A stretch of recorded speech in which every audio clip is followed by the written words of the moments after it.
புதிய பூமி நண்பர்கள் அனைவரும் வணக்கம். என்னப்பா தொண்டை ரொம்ப கட்டிக்கிச்சிங்க. அதனால் நண்பர்கள் பொறுமையுடன் பொறுத்து கொள்ளவும். இன்னைக்கு நம்ம பார்க்க போற இந்த காணொலி நண்பர்கள் ஏற்கனவே பார்த்ததாக இருக்கலாம், நம்ம பதிவு பண்ணதாக இருக்கலாம். ஆனால் ஊருக்குள்ள போயினுங்கிற இந்த விஷயங்களுக்கு கண்டிப்பாக இந்த காணொலி மிகவும் பொருத்தமாக இருக்கும். ஸோ இந்த காணொலிக்குள்ள வரப்போற சம்பவ செய்திகளை குறித்து பார்க்காத நண்பர்களும் சரி, பார்த்த நண்பர்களும் சரி, பொறுமையுடன் இன்றைய தினம் பார்க்க வேண்டும் என்று அன்புடன் கேட்டுக்கொள்கிறோம். நாளைய தினம் நாம் வெளியிடும் புதிய காணொலியில் சந்திப்போம். புதிய பூமி நண்பர்கள் அனைவருக்கும் வணக்கம். நான் ராஜ்பாபு.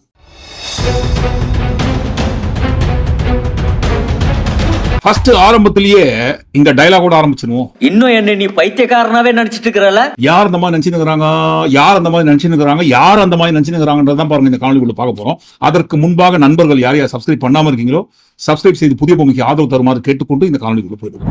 செங்கோட்டையன் அவர்கள் ஹரித்துவார் ஆன்மீக பயணம் போறேன்னு சொல்லிட்டு போயிட்டு கடைசியில் பாருங்க அமித்ஷா அவர்கள் இல்லத்தில் தான் இருக்கார் அப்படின்னு சொன்னோம். ஆனா பாருங்க நம்ம பேசிட்டே இருக்கும்போது காணொலியை பதிவு செய்து கொண்டிருக்கும் போதே டக்குன்னு இந்த மாதிரி ஒரு கேள்வி கேட்டாங்க நம்ம அக்கா. நீங்க சொல்றீங்க அதிமுகவினுடைய மற்ற தலைவர்கள் பாக்குறாருன்னு.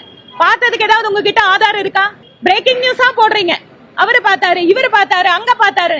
அதிமுகவின் கட்சி பொறுப்புகளில் இருந்து நீக்கப்பட்ட செங்கோட்டையன் டெல்லியில் உள்துறை அமைச்சர் அமித்ஷாவை ரகசியமாக சந்தித்ததால் அரசியலில் பரபரப்பு ஏற்பட்டுள்ளது. மீடியாவை பார்த்து கேட்டாங்க, ஏங்க ஆளாளுக்கு உங்க இஷ்டத்துக்கு வந்து ஜோசியம் பார்த்து ஆளுடம் பார்த்து உங்க மனசுக்கு என்ன வருதோ என்ன தோணுதோ அதெல்லாம் நீங்க எழுதுறீங்க, டிவியில காட்டுறீங்க, ஆதாரம் இருக்கா? அதிமுக கட்சியை சேர்ந்தவங்க இதே போல ஒருத்தருக்குள்ள ஒருத்தர் அவங்களுக்குள்ள அச்சின்னு டெல்லிக்கு போயினுக்கிறாங்க, அமித்ஷா அவளை சந்திச்சாங்க, நிர்மலா சீதாராமன் அவளை சந்திச்சாங்கன்னு சொல்றீங்களே, இதை போன்றவர்கள் எல்லாம் சந்தித்தாங்கன்றதுக்கு போட்டோ இருக்கா? நான் என்ன சொல்றேன், எங்கள் கட்சி தலைமை கிட்டவோ மற்ற தலைவர்கள் கிட்டவோ பேசினாங்க அப்படிங்கிற ஆதாரபூர்வ செய்தி இருந்தா நாங்க அதுக்கு பதில் சொல்லலாம். ஏதாவது வெளியாச்சா? நீங்களா உங்க விஷயத்துக்கு எழுதுனா நாங்க பொறுப்பா? உங்க தலைப்பு செய்திக்கு நாங்கெல்லாம் ஆளா? அன்பு ஊடக சகோதரர்களே, உங்களோட பிரேக்கிங் நியூஸ்க்காக நான் பேச முடியாது. ஓகேங்களா? கேட்டாங்களா? அந்த கேட்டதை குறித்து தான் பாருங்க எல்லாரும் கேட்கிற ஒரே கேள்வி. இன்னும் என்ன நீ பைத்தியக்காரனாவே நினைச்சிருக்கிற? நீ கேட்பாங்க இல்லைங்களா, இன்னுமா நீங்க அந்த மாதிரி எல்லாம் நினைச்சுக்கிறீங்க மக்கள்ன்ட்டு. முதல்ல முக்கியமா ஏன் அதை போல மக்களை அந்த மாதிரி மனசுக்குள்ள நினைச்சிருக்காங்கன்னு சொன்னா, நமக்கெல்லாம் ஓட்டு போட்டு நம்மள எம்எல்ஏ அப்படின்னு ஒரு இடத்துக்கு தேர்ந்தெடுத்தாங்க இல்லைங்களா, அப்ப நினைக்கதான் தோணும் மனசுக்குள்ள அந்த மாதிரி மக்களை குறித்து.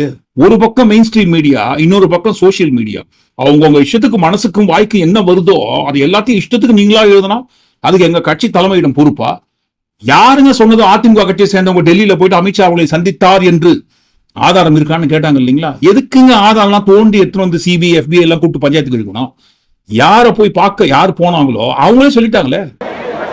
உள்துறை அமைச்சர், நிதியமைச்சர் இருவரையும் சந்திக்கின்ற வாய்ப்பு அங்கே கிடைத்தது.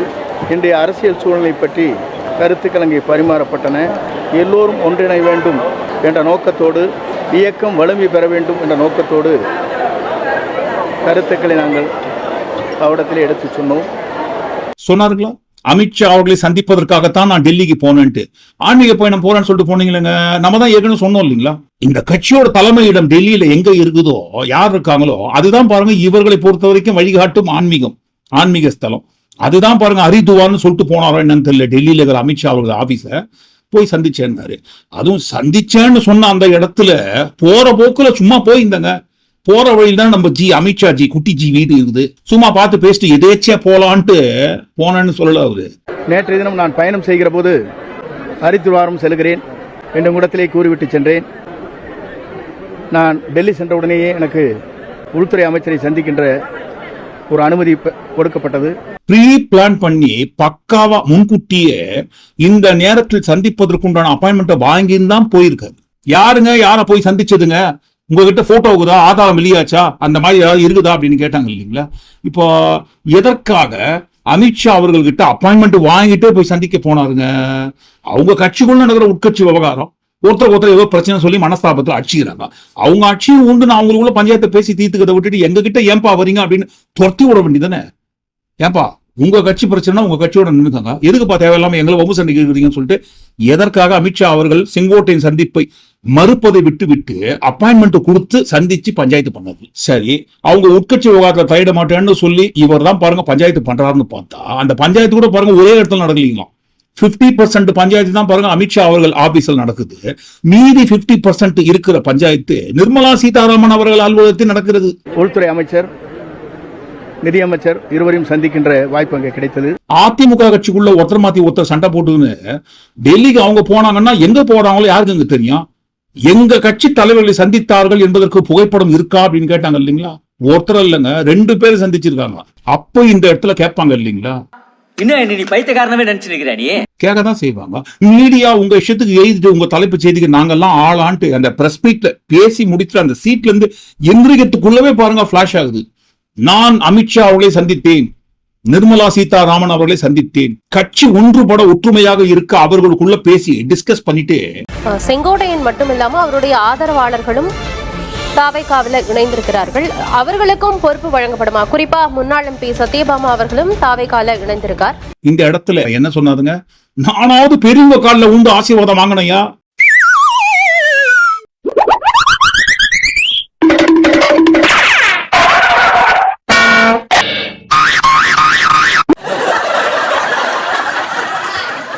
ஆனா நீங்கெல்லாம் 3வது மனுஷன் யாருங்க? பிரதமர் அவர்களை குறிப்பிட்டு சொல்றாரு. 3வது மனுஷன் கிட்ட போயிட்டு நிக்கிறீங்க நீங்க. நான் பெரியவங்கிட்ட ஆசி வாங்குறது தப்பா? வேற யார்கிட்ட போய் 3வது வாங்கலையே? இவங்க மாதிரி வெளியில வீரவசனம் பேசுறாங்க. நாங்க பிரதமர் எதுக்குறோம் அப்படின்னு வீரவசனம் பேசுறாங்க. ஓடோடி போய் தமிழ்நாட்டில் இருக்கிற திட்டங்களை துவக்கி வைக்கிறதுக்கு அழைக்கிறாங்க. அங்க சரணகதி, இங்க வீரவசனம். நேற்றைய தினமே இது குறித்து விலாவரியான விளக்கமா கொடுத்துட்டோம். அதாவது புரோட்டோகால் அப்படின்னு ஒண்ணு இருக்கிறதையே எடப்பாடி பழனிசாமி அவர்கள் மறந்துட்டாரு. போது மத்திய அரசும் மாநில அரசும் 2 பேரும் சேர்ந்து நிறைவேற்றும் திட்டத்துக்கு பாருங்க, புரோட்டோகால் படி, புரோட்டோகால் வழிகாட்டுதலின்படி கண்டிப்பாக பாருங்க, மத்திய அரசுல யார் பிரதமராக இருக்காங்களோ அவங்களை அழைத்துதான் தீர வேண்டும். அதே மாதிரி மத்திய அரசிடமிருந்து மாநில அரசுக்கு வர வேண்டிய நிதியை நிறுத்தி வைக்கிற பட்சத்துல பாருங்க, அதே புரோட்டோகால் வழிகாட்டுதலின்படி கண்டிப்பாக அங்க போயிட்டு பேசி பஞ்சாயத்து பண்ணிதான் ஆகணும். கடுமையான உழைப்பாளிகள் நாங்கெல்லாம் கைகால் நடுங்காம அப்படியே நீட்டா ஸ்ட்ராங்கா நின்ன இடத்துல அப்படியே செங்குத்தா நிக்கக்கூடிய அளவுக்கு உண்டான ஸ்ட்ராங்கான வலிமையானவங்கன்னு சொல்லக்கூடிய அந்த உழைப்பாளிகளுக்கு இது கூட தெரியாம போச்சுங்க. நான் கையை அற்புதமாக நீட்டுகிறேன். என் விரல் ஆடுகிறதா? சில பேருடைய விரல் ஆடுகிறது. யாருடைய விரல் ஆடுகிறது என்று உங்களுக்கு நல்லா தெரியும். எங்கள் உடம்பு வலிமையான உடம்பு. எங்க மேலே இருக்கும் சரி, இங்கே அமர்ந்திருக்கும் சரி, அத்தனை பேரும் இரவுகள் வராமல் உழைத்து உழைப்பாளிகள். புரோட்டோகால் வழிகாட்டுதலின்படி மாநில அரசு மத்திய அரசை சந்தித்து பேச போனாலே 3வது மனுஷன் காலில் விழுந்து ஆசீர்வாதம் வாங்குறாங்கன்னு சொன்னா பாருங்க, நம்மளோட ஒட்டுமொத்த கட்சியே இன்றைக்கு டெல்லியில் தானே சரணாகதி அடைஞ்சிருக்கு. அதிமுக கட்சி இங்க இருக்கு, ஆனா பாருங்க அதை மெயின்டைன் பண்ற தலைமையிடம் டெல்லியில இருக்கு. அப்படி டெல்லியில போயிட்டு இவங்க இந்த சம்பந்திய சட்டத்துக்கு சாப்பிட போன மாதிரி எல்லாரும் ஒரே குட்டையில ஊர்ன மட்டைகளாக அங்க போய் இவங்க இருந்துட்டு அடுத்தவங்களை பார்த்து சொல்றாங்க, அங்க சரணகதி, இங்க வீரவசனம். எதிர்கட்சியா இருந்தா போங்க மோடின்னு பலூன் விடுறது, ஆளுங்கட்சியா இருந்தா வாங்க மோடின்னு கொடை பிடிச்சுக்கிட்டு கும்பிடு போடுறது. சரி, இதுவும் இருக்கட்டும். இப்போ இதை போல நடப்பது இன்றைக்கு மட்டும் கிடையாது, இதற்கு முன்பாகவே நடந்திருக்கு. அந்த வசனம் இந்த இடத்தையும் ஸ்ட்ராங்கா பொருந்தி போகும். ஏம்பா, இன்னும் என்ன நீ பைத்தியக்காரனவே நினைச்சு நிக்கிறல்ல நீ? எந்த வகையிலங்க? கூட்டணியா கொள்கையா என்று கேட்டால் அனைத்து இந்திய அண்ணா திராவிட முன்னேற்ற கழகம் கொள்கைக்குத்தான் முன்னுரிமை கொடுக்கும். யார் சொன்னதுங்க?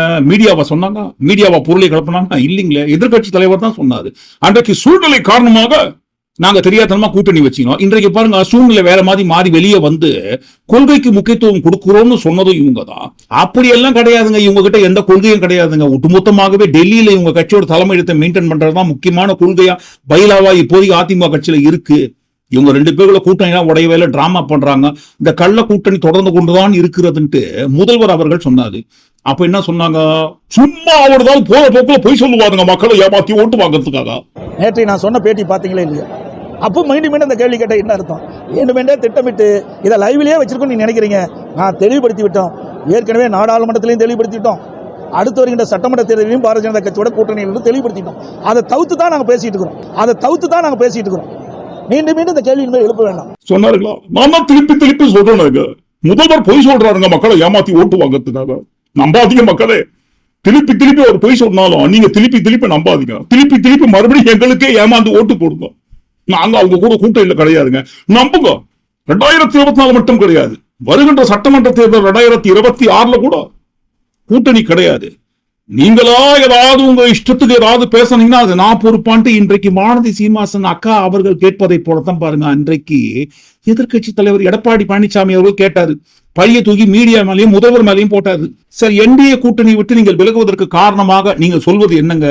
தற்கொலை மலையால் தான் நாங்க போறோங்க வெளியே. அவர் எங்க கட்சியோட தலைவர்களை ரொம்ப இழிவுபடுத்தி பேசுறாரு, தேவையில்லாத வார்த்தையெல்லாம் விடுறாரு. அதனால அவர் மாநில தலைவராக இருந்தா நாங்க இந்த கட்சியில இருக்க மாட்டோம் அப்படின்னு சொல்லிட்டு வெளியேறினாங்க. ஆனா பாருங்க, வெளியேறிட்டு ஒருவர் பின் ஒருவராக மாற்றி மாற்றி என்னென்ன ஸ்டேட்மெண்ட் கொடுத்தாங்க. தற்கொலை மலையை குறித்து சொல்லலீங்களே, இது மதவாத கட்சி. ஆனா இன்றைக்கு பிஜேபியுடைய மதவாதத்தை நாங்கள் ஏற்றுக்கொள்ளவில்லை. எங்க அம்மா வழியில் இன்னைக்கு புரட்சி தமிழர் எடப்பாடியார் முடிவெடுத்து இன்னைக்கு வந்திருக்கிறார். என் மேல தப்பு கிடையாது, என் மேல எந்த கோபம் கிடையாது. சிறுபான்மையினர் ஓட்டு 40,000 ஓட்டு நாங்க இழந்துட்டோம்னு சொன்னா அதற்கு காரணம் பிஸ்கேஜேபி கட்சின்ற ஒரு எக்ஸ்ட்ரா லக்கேஜ் நாங்க தலையில தூக்கி வச்சிருந்தோம். அதுதான் பாருங்க மிக முக்கியமாக 40,000 சிறுபான்மையினர் ஓட்டை இழப்பதற்கு காரணமாக இருந்ததுன்னு சொன்னது யாருங்க? பிஜேபி இருக்கிறதுனால என் தொகுதி ராயபுரத்துல 40,000 சிறுபான்மையினர் மக்கள், 40,000 ஓட்டு இஸ்லாமியர் கிறிஸ்தவர்கள். எம்எல்ஏ கோபம் கிடையாது, எம்எல்ஏ எந்த கோபம் கிடையாது.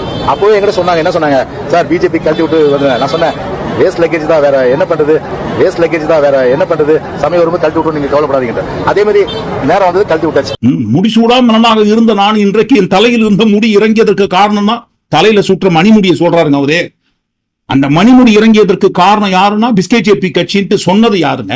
தமிழ்நாடு முழுக்க பாத்தீங்கன்னா 2019 சரி 2021 சரி நாங்க தோத்துது பிஜேபியால செத்தாலும் சரி நாங்க சொல்லுங்க. அந்த மேடையில் இருக்கும் கடுமையான உழைப்பாளர்களில் ஒரு உழைப்பாளி தான் பாருங்க சொன்னது, செத்தாலும் சரி நாங்க இனிமே பிஸ்கேஜேபி கட்சி பக்கம் தலை வச்சு படுக்க மாட்டோம். நாங்க இனிமேல் செத்தாலும் பிஜேபி பக்கமோ அல்லது சிறுபான்மை மக்கள் எதிராக யாரு கூடயுமே சேர மாட்டோம் என்பதை உங்களுக்கு அன்போடு தெரிவித்துக் கொள்கிறேன். சொன்னாங்க இல்லைங்களா, சிறுபான்மையினருக்கு எதிராக நடக்கிற மதவாத கட்சி அவங்க கூட கூட்டணி வைத்துக் கொண்டால் எங்களுக்கு விரத ஓட்டு கூட விழாம போயிடும்னு இவங்க தான் பாருங்க கட்சிக்குள்ள இருக்கவங்க ஒருவர் பின் ஒருவராக மாற்றி ஸ்டேட்மெண்ட் கொடுத்தாங்க. பாருங்க, தற்கொலை மலையை மாத்திட்டாங்க, அதனால அங்க கூட்டணியில் வந்துட்டோம்னு சொன்னா அப்போ அந்த மதவாத கட்சி, சிறுபான்மையினருக்கு எதிராக இருக்கிற கட்சி, இவங்க கூட கூட்டணி வைத்துக் கொண்டால் சிறுபான்மையினர் ஓட்டு நாங்க இழந்துருவோம்னு சொன்னதெல்லாம் இப்ப திரும்ப வந்துருமா? எந்த வகையில இழந்த சிறுபான்மையினர் ஓட்டு எங்களுக்கு திரும்ப கிடைக்கக்கூடிய வகையிலாக பிஸ்கேஜேபி கட்சி மாறிச்சுட்டு நம்பி இவங்க கூட்டணி வைத்துக் கொண்டார்கள். அன்றைக்கு எக்ஸ்ட்ரா லக்கேஜ் பிஸ்கேஜேபி கட்சி மதவாத கட்சின்னு சொன்னவங்க வெளியே வந்தாங்க. சரி, இப்ப கூட்டணி வைத்துக் கொண்டதன் மூலமாக என்ன சொல்ல வராங்க? மதவாத கட்சி அப்படின்ற அந்த ஸ்டாண்ட்ல இருந்து இவங்க எந்த இடத்துல மாறுபடுறாங்க, வேறுபடுறாங்க? பிஸ்கேஜேபி கட்சியை சேர்ந்த தலைவர்களை அதிமுக கட்சியை சேர்ந்தவங்க யாராவது போயிட்டு டெல்லியில சந்திச்சாங்களா, அதுக்கு ஆதாரம் இருக்கான்ட்டு இப்ப எப்படி மீடியா மேல பழிய தூக்கி போடுறாங்களோ அதே மாதிரிதான் அன்றைக்கு நீங்களாதாங்க உங்க இஷ்டத்துக்கு பேசுறீங்க, எழுதுறீங்க எங்களுக்குள்ள கூட்டணி தொடர்கிறது, கூட்டணி வைத்துக் கொள்ள போகிறார்கள் என்று. அப்படிலாம் கிடையவே கிடையாதுங்க அப்படின்னு அடிச்சு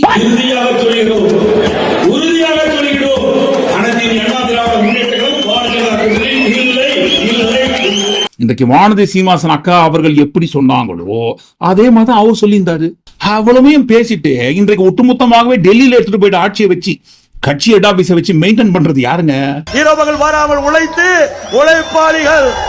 இன்றைக்கு ஒருவர் பின் ஒருவராக எப்படி மாத்தி இவங்க சந்திச்சாங்களோ அதே மாதிரி அன்றைக்கும் அதை போன்ற ஒரு சந்திப்பு நடந்தது. அதாவது எடப்பாடி பழனிசாமி அவர்கள் டெல்லிக்கு போயிட்டு கூட்டணி உடன்படிக்கையில சைன் பண்ணிட்டு வந்த சில தினங்கள் கழித்து செங்கோட்டையன் அவர்கள் போனாரு. அவரு போய் என்ன பண்ணாருங்க, அவரும் பாருங்க பாதிக்கு பாதி கடுமையாக உழைத்து தமிழ்நாட்டின் நலனை கொண்டு போயிட்டு நிதியமைச்சர் நிர்மலா சீதாராமன் அவர்கள்கிட்ட டிஸ்கஸ் பண்ணாராம். என்ன டிஸ்கஸ் பண்ணாங்க? சோர்ஸ் கொடுத்த தகவல் என்னவென்றால், கடுமையான உழைப்பாளி கிட்ட நாங்க பாருங்க கூட்டணி சம்பந்தமான பேச்சுவார்த்தை நடத்தி முடித்து கையெழுத்தெல்லாம் வாங்கிட்டோம். ஒருவேளை பாருங்க ஏதாவது எசகு பசகா ஏடாகணுமா எக்கு தப்பா பிரச்சனை ஏதாவது அவர் பண்ற பட்சத்துல அங்கிருந்து பாருங்க உங்களை நாங்க கட்சியை வழிநடத்துறதுக்காக தொடங்கி அந்த கடுமையான உழைப்பால் இருக்கிற அந்த இடத்துல அடுத்து உங்களை கொண்டு வருவதற்கு நாங்க என்னென்ன வேலையை பாருங்க உங்க கட்சிக்குள்ளவே நாங்க என்னென்ன புழக்கிற வேலையை பார்ப்போமோ அதை தவறாமல் பார்ப்போம்னு சொல்லி அவங்க 2 பேருக்குள்ள டிஸ்கஸ் பண்ணி பாருங்க, கையெழுத்து போட்டு வராது. இதை நாங்க சொல்லுங்க, அந்த கட்சிக்குள்ளவே இருக்கிற கடுமையான உழைப்பாளிகள் மூலமாக வந்த சோர்ஸ், அந்த சோர்ஸ் கொடுத்த தகவல் தான் பாருங்க மாத்தி டெல்லியில போயிட்டு கூட்டணி உடன்படிக்கையில் கையெழுத்து போட்டு வந்தாங்கன்னு சொன்னாங்க. சொல்லி முடித்த கையோடு பாருங்க கூட்டணி அறிவிக்கிறாங்க. அனைத்து இந்திய அண்ணா திராவிட முன்னேற்ற கழகம் பாரதிய ஜனதா கட்சியும் அடுத்த ஆண்டு நடைபெற்ற சட்டமன்ற தேர்தலில் கூட்டணி அமைச்சு. அப்ப இந்த இடத்துல இருவரையும் பார்த்து ஓட்டு போடுற தமிழ்நாட்டு மக்கள் இந்த வார்த்தையை கேட்பாங்களா, கேட்க மாட்டாங்களா? இன்னும் என்ன நீ பைத்தியக்காரனாவே நினைச்சிட்டு இருக்கிறல? ஏம்பா, இன்னும் என்ன நீ பைத்தியக்காரனாவே நினைச்சுட்டு இருக்கிறல? நீ கண்டிப்பா கேட்பாங்க. இன்னைக்கு பொங்குறாங்க இல்லைங்களா, செங்கோட்டையன் அவர்கள் அமித்ஷா மற்றும் நிர்மலா சீதாராமன் அவர்களை சந்தித்தார். ஏன் சந்தித்தார்? சரி, அவர் தான் சந்தித்தார் என்றால் இவருக்கு நேரம் ஒதுக்கி எதற்காக இவரை சந்தித்தார்கள்? இருவரும் பிஸ்கேஜேபி கட்சி அதிமுக கட்சி முதுகில் குத்தி விட்டது. இது முதுகில் குத்திய துரோகம், முதுகில நெஞ்சில் குத்திய துரோகம். நிச்சயமா நான் சொல்ற மாதிரி கவுண்ட் டவுன் ஸ்டார்ட். கண்டனம் இல்ல, நிச்சயமா கூட்டணியவே மறுபரிசீலனை பண்ணுவார் திரு எடப்பாடி பழனிசாமி. யார் சொல்றதுங்க? வழக்கம் போல சேலம் மணிகண்டன் அவர்கள் தான்.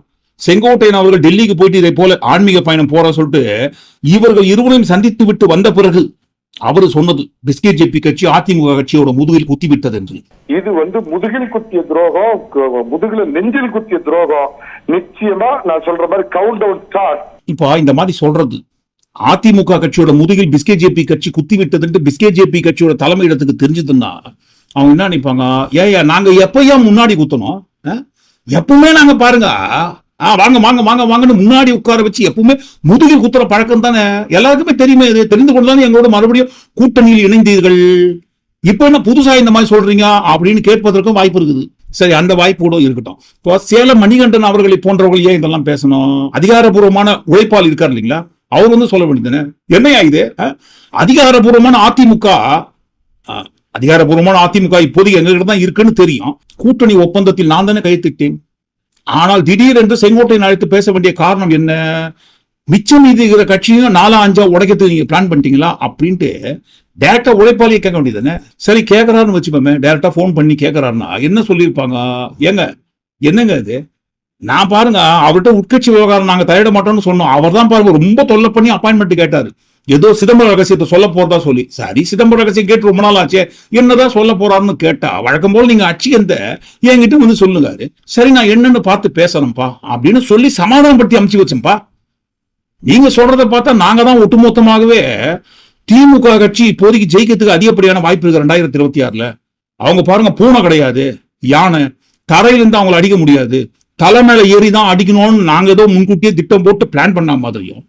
சமீபத்தில் சி ஓட்டர்ஸ் கருத்து கணிப்பு வெளிவந்து இப்ப இருக்கிற நிலைமையில ஒருவேளை தேர்தல் வர பட்சத்துல, மாநில தேர்தல் கிடையாது, நாடாளுமன்ற தேர்தல் வருகிற பட்சத்துல திமுக தான் மீண்டும் 35 இடங்களுக்கு மேலாக வருவதற்கு வாய்ப்பு இருக்குன்ட்டு கருத்து கணிப்பு வந்ததற்கு பிறகு நாங்க அதிர்ச்சி அடைந்து இந்த மாதிரி தனித்தனியா இருந்தா சிதறிய ஓட்டுகள் கிடைக்காம போயிடும், மொத்த பேரும் சேர்ந்தாதான் ஓரளவுக்கு பாருங்க கணிசமான ஓட்டுகள் கிடைப்பதற்கு வாய்ப்பு இருக்குன்ட்டு நாங்க ஏதோ ஸ்கிரிப்ட் எழுதி கொடுத்து செங்கோட்டையனை பேச வச்ச மாதிரி நீங்க கேக்குறீங்க. நீங்க இன்றைக்கு புரட்சி தலைவர் படமும் அண்ணா படமும் அவருடைய வண்டியில எப்படி அலங்கரித்து வரப்படுகிறது, இந்த வண்டியில எப்படி வருது நீங்க பாத்துக்கோங்க. சி ஓட்டர்ஸ் கருத்து கணிப்பு வந்ததற்கு பிறகு கொஞ்சம் நாங்க கலகலத்து போனது உண்மைதான், எங்களோட சமநிலை தவறி போனது உண்மைதான். என்ன பண்றதுன்னு யோசிச்சிருக்கிறோம்.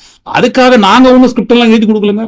செங்கோட்டையனா பாருங்க தேவையில்லாம அவரு வேற யாருக்கிட்டோ ஸ்கிரிப்ட் எழுதி வச்சுக்கின்னு அவரு பேசினா அதுக்கு நாங்க பொறுப்பா அப்படின்னு பாருங்க அவரை சமாதானப்படுத்துறதுக்கு பிளான் பண்ணுவாரே தவிர அமித்ஷா அவர்கள் ஆமாப்பா நான் தான்ப்பா ஸ்கிரிப்ட் எழுதி கொடுத்தேன், உன்னால என்ன பண்ண முடியும், என்ன பண்ண முடியுமோ பண்ணிக்கோ அப்படின்னு சொல்லுவாரா உண்மையே? ஆனா நம்ம சொன்னோம். அதுவும் பாருங்க ஊருக்குள்ள நிறைய மூத்த பத்திரிகையாளர்கள் என்ன சொன்னாங்க, பிஸ்கேஜேபி கட்சியோட கூட்டணி வைத்துக் கொண்டது செங்கோட்டையன் அவர்களுக்கு பிடிக்கல, அவர் எப்படியாவது சிதறிய அதிமுகவை எல்லாரையும் ஒன்று சேர்த்து பழையபடி கட்சி வலிமையாக்க வேண்டும் என்கின்ற எண்ணத்தோடு செயல்படுகிறார்.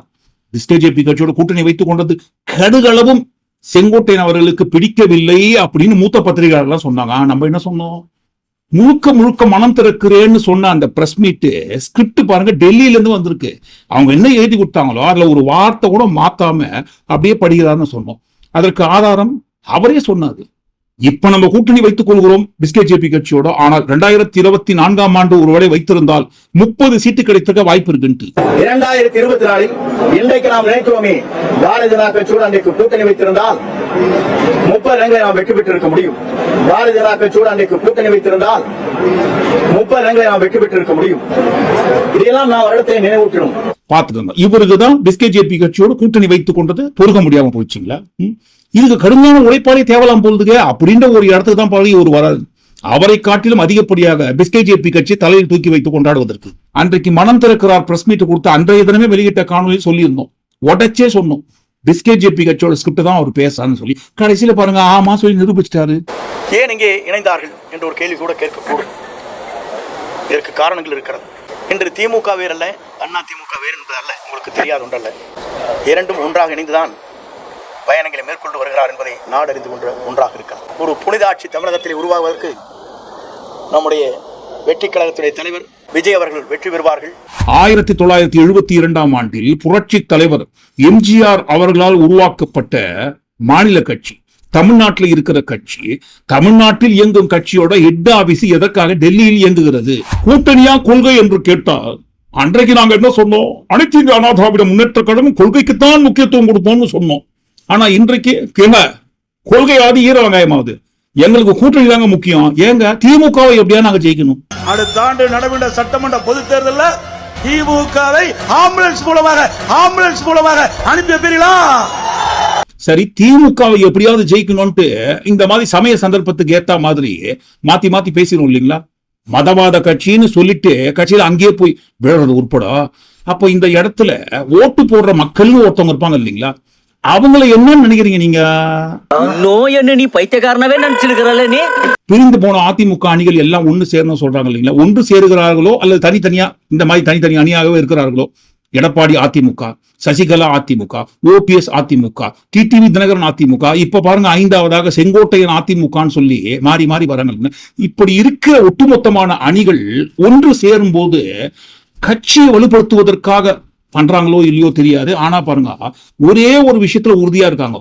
எங்க அணிகளில் யார் அதிகப்படியான டெல்லிக்கு அடிமை என்பதை ஃபர்ஸ்ட் நிரூபித்து காட்டுவதற்கு இந்த அணிகளுக்குள்ள போட்டி போட்டா யார் முதன்மையான அடிமைகளாக இருப்பாங்கன்னு நீங்க நினைக்கிறீங்க? ஒட்டுமொத்தமா எல்லாத்தையும் கூட்டி கட்சி இந்த காணொலிக்குள்ள வந்த எல்லா விஷயத்தை குறித்து நீங்க என்ன நினைக்கிறீங்க? உங்க கருத்துக்களை பதிவு பண்ணும்போது இந்த அணிகளுக்குள் யார் அதிகப்படியான டெல்லியோட விசுவாசிகள் அடிமைகள் என்பதை உங்களுக்கு ஒருவேளை தெரிஞ்சோ தெரியாமோ தெரிஞ்சிருந்தா கண்டிப்பா அதையும் சேர்த்து உங்க கருத்துல பதிவு பண்ணுங்க. மீண்டும் இன்னொரு காணொலி நாம் சந்திப்போம். நன்றி, வணக்கம்.